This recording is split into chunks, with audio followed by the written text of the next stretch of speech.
देवांश कश्यप जी। राधे राधे महाराज जी। राधे राधे महाराज जी, आपके चरणों में कोटि कोटि प्रणाम।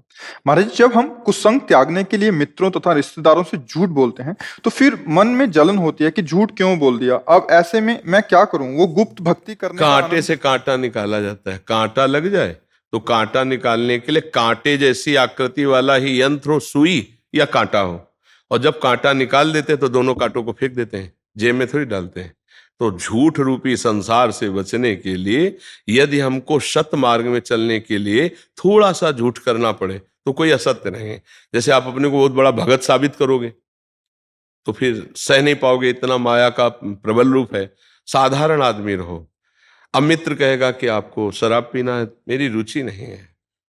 आप भगत हो ऐसा मत साबित करो, मेरी रुचि नहीं, मेरा अभ्यास नहीं, मेरी रुचि नहीं, आप मेरे लिए नहीं, मैं ऐसा नहीं कर सकता हूं। आप भजन करते हो, भगत हो, वृंदावन जाते हो, इसलिए नहीं, कोई भक्ति नहीं है हमारे अंदर, कोई भजन नहीं, लेकिन इन बातों में रुचि नहीं है हमारी।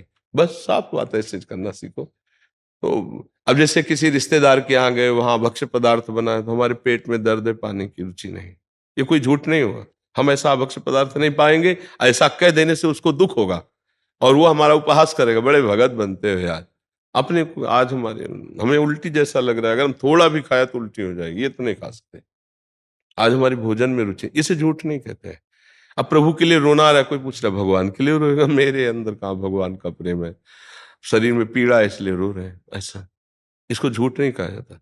ये हम अपने सत्य को छुपा, सांसारिक धन को हम जैसे छुपाते हैं, ऐसे परमार्थ को छुपाया जाता है, उसको छुपाना कहते हैं, उसे झूठ नहीं कहते। इसमें सत्यवादी, कभी कभी सत्य से भी नरक की प्राप्ति होती है।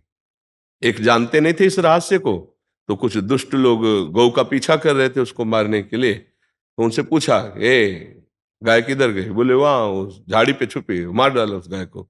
वो तो आसुरी प्रवृत्ति के थे, तो उनको नरक मिला सत्य बोलने वाले को।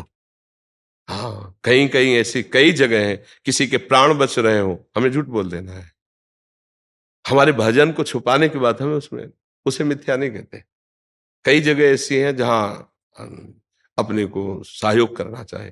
अब किसी की बेटी का ब्याह हो रहा है तो आपको कैसी है, बहुत सुंदर स्वभाव है, बहुत अच्छा स्वभाव है, बहुत, हमारे द्वारा अगर वचन से उसका संबंध बन जाता है, उसका जीवन सुखमय हो जाता है, तो क्या है, हमारा क्या जाता है?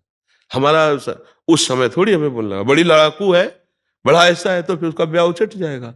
ब्याह में किसी के प्राण बचने में, कोई बहुत कष्ट से है, उसका मंगल होने जा रहा है, या अपने भजन के लिए, इसमें छुपाव के लिए ऐसे बोल देने से उसे झूठ नहीं कहते। किसी का अहित अमंगल मेरे झूठ से ना हो। सहज में हम क्यों झूठ बोले? एक राजा के यहाँ कथा हो रही थी, भगवत चर्चा, तो वहां एक प्रेमी जन पहुंचे, जय श्री कृष्ण रूप माधुरी, तो मूर्छित हो गए और व्याकुलता अंदर से ऐसे। अब वो समझ गए तो महावैष्णव है, अब वो पूजा करने लगे, तो सब लोग जब वो होश में आए तो उन्होंने कहा, महाराज ये क्या कर रहे हो? बोले आप जैसे श्री कृष्ण प्रेमी पहली बार मुझे दर्शन। बोले कृष्ण प्रेम नहीं है तो? बोले मुझे मिर्गी आती है। इतने बड़े महाभागवत अपने को ऐसे बचा लिए। बोले अच्छा आपको मिर्गी? हाँ। बोले कभी कभी दौड़ा मिर्गी का पड़ता है, पकड़ ही नहीं पाए और बचा के ले गए। नहीं, राजा पूजन करेगा तो फिर कितना बड़ा यश हो जाएगा, फिर भक्ति में बाधा पड़ जाएगी। तो भक्ति को छुपाने के लिए, किसी के जीवन को बचाने के लिए, किसी के सुख संविधान के लिए हमारा बोलना, उसमें कोई पाप नहीं है, उसमें जलन नहीं होनी चाहिए। समझ रहे हैं आप? हम किसी का अहित नहीं करेंगे, अमंगल नहीं करेंगे, झूठ बोलकर बेईमानी करके पैसा के लिए, अपने लिए, अपने सुख के लिए, ऐसा नहीं करेंगे। लेकिन हम सत्य मार्ग में चलने वाले हैं, ये बात हमको अंदर से छुपानी है। हमको डंका नहीं पीटना है हम भजन करने लगे तो हम सत्य बोलेंगे, ऐसा कहीं कहीं समझना होता है ये झूठ का मतलब क्या होता है। अगर किसी के प्राण संकट में मेरे झूठ बोलने से बच जाते तो मैं जरूर बोल दूंगा, समझ रहे ना? उसमें पश्चाताप नहीं कि मैंने झूठ बोल दिया। गंदे आचरण मत करो, खूब नाम जप करो, शुद्ध विवेक अपने आप जागृत हो जाएगा। जी।